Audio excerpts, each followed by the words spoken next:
Сәлеметсіздер ме, құрметті көрермендер, менің каналыма қош келдіңіздер. Бүгін біз кешкі ас деп айтсақ та болады. Кешкі асқа, кешкі тамақпен бірге дополнительно дейді ғой, самса пісірдік. Қатпарлы самса. Мына қараңыздар, қандай керемет шықты.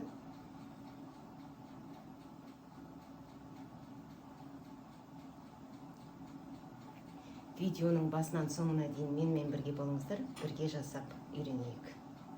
Ал құрметті көрермендер, ондай болса, бүгінгі біз самсамыз, слоеный самса дейді ғой, қатпарлы самса жасаймыз. Қатпарлы самсаға біз ең бірінші жылы су аламыз.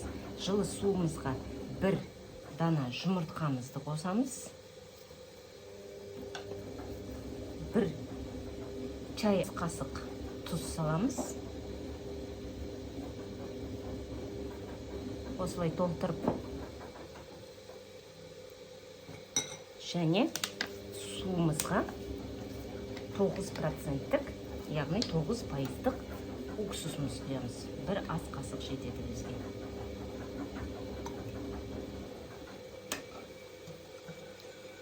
Жақсылап араластырып аламыз. Және де 2 ас қасық қант саламыз.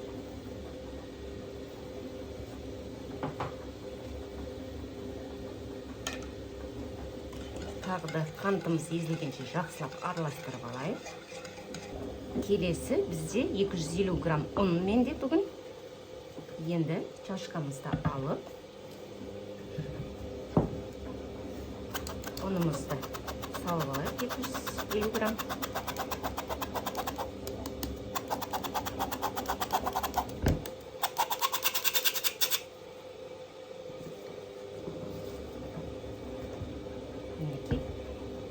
Енді суымызды жаңағы жасаған начинкамызды құйып, тестамызды бастырамыз.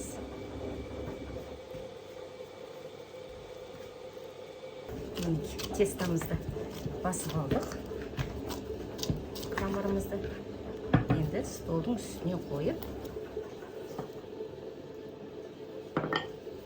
оны сеуіп, жақсылап июін қандырып басып аламыз. Қатты емес, және де жұмсақ емес, ортасы осындай мінеки қамыр пайда болды бізде. Енді қамырымызды пакетке салып 20-25 минутқа холодильникке қоя тұрамыз. Ал келесі біздің тестамыз, яғни қамырымыз дайын болғанша, мен начинкаға кірісейін. Ол үшін мен 400 грамм сиыр фаршын алдым, 2 дана жуа және картоп. Картоптың орнына тыква, яғни асқабақ қоссаңыздар да болады. Қара бұрыш, тұз және приправа дәмдеуіштеріміз. Өз еріктеріңіз, қосам десеңіздер де, қоспайын десеңіздер де. Бірінші жуамызбенен картопымызды майда етіп фаршымызға саламыз.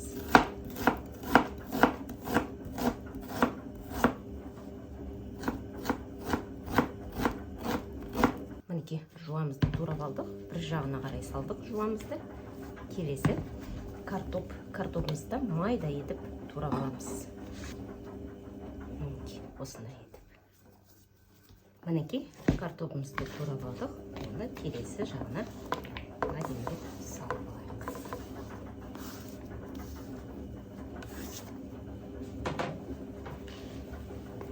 Ал енді біз жуамызды кішкене өлтіріп алайық. Ол үшін біз кішкене жуамызға тұз сеуеміз.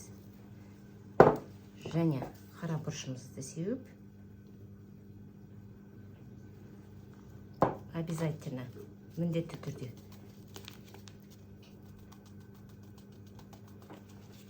дәмдеуіш қосыңыздар. Енді жуамызды шетінен езіп, яғни аштылығын сәл өлтіріп аламыз. Енді барлығын бірге араластырамыз.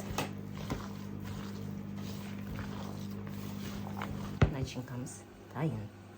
Құрметті көрермендер, қамырымызды жақсылап қойып алдық. Июі қанды. Қараңыздаршы мені. Керемет қамыр болды.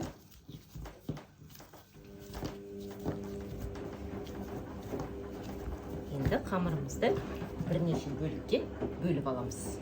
Мінекей, енді қамырларымызды ыдысымызға салып, тағы да 20 минутқа қойып қоямыз.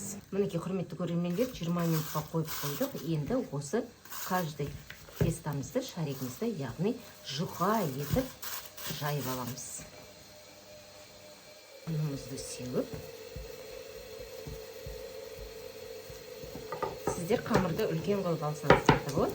Мен сәл кішірек қылып алдым.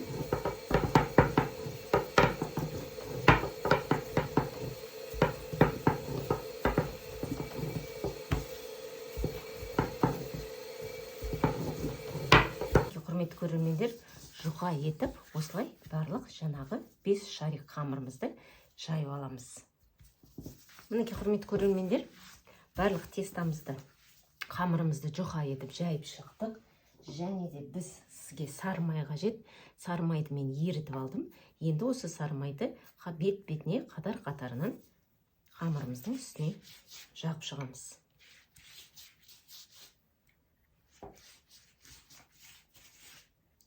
Енді үстіне келесі қамырымызды саламыз. Мінекей.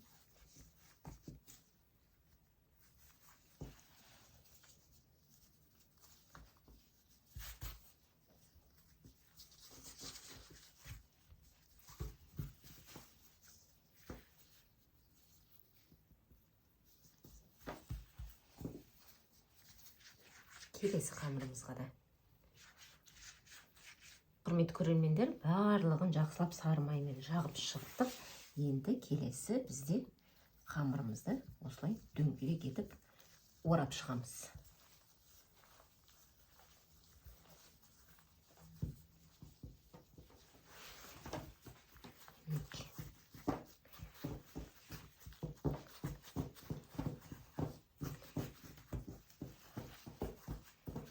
Осылай созыңқырап алыңыздар, және де бұлай қамырларыңызды айналдырып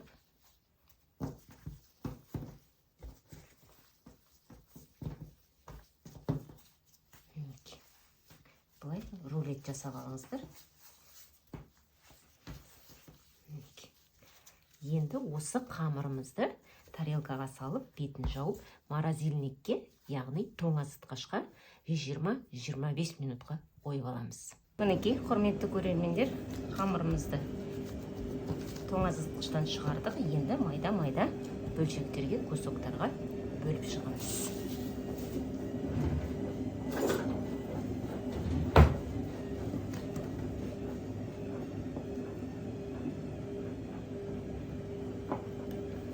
Қатты кішірек қылмай қойық.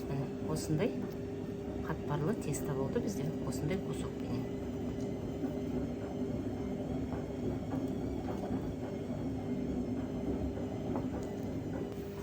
Бізде бірнеше көсок болды. Енді осы қамырларымызды осы күйінше тестамызды бастырып аламыз. Яғни оқтауменен.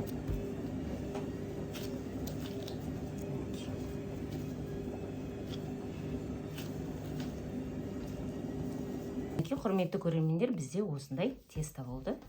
Самсаларымыз шықты. Енді осы самсаларымызды ұн сеуіп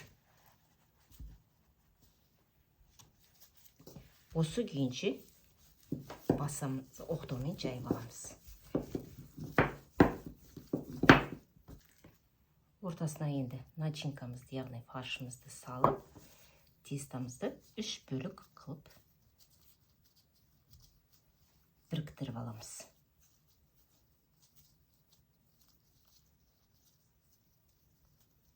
Жақсылап жабыстырып алыңыздар.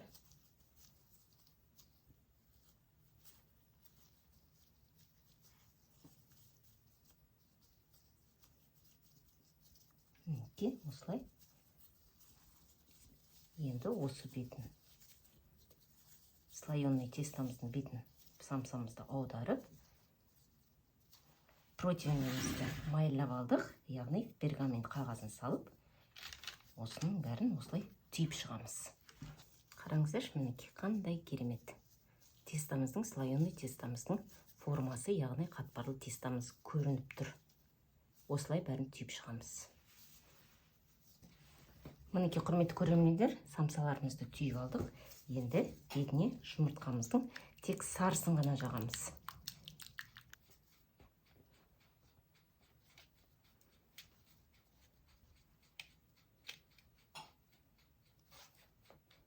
мінекей енді бетіне кунжут себеміз. Кунжуттарыңыз болмаса мак сепсеңіздер де болады.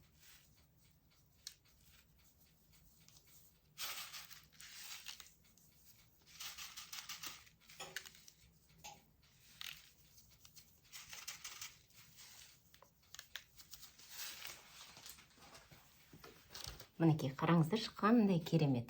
Енді пешімізге 35-40 минутқа 180-200 градуста пісіріп аламыз.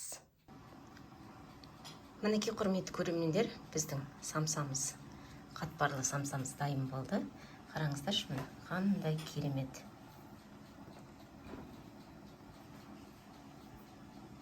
Өте керемет шықты. Ал сіздермен бірге дәмін көрейік, ас болсын. Ал мінекей достар, біздің самсамыз, қатпарлы самсамыз дайын болды. Онда сіздермен бірге дәмін көрейік. Ал бісмілдә деп дәмін көрейік.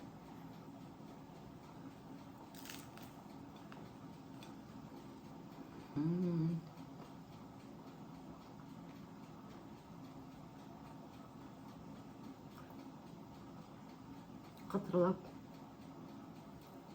қатпарлы десе қатпарлы, қытырлап әдемі болып тұр.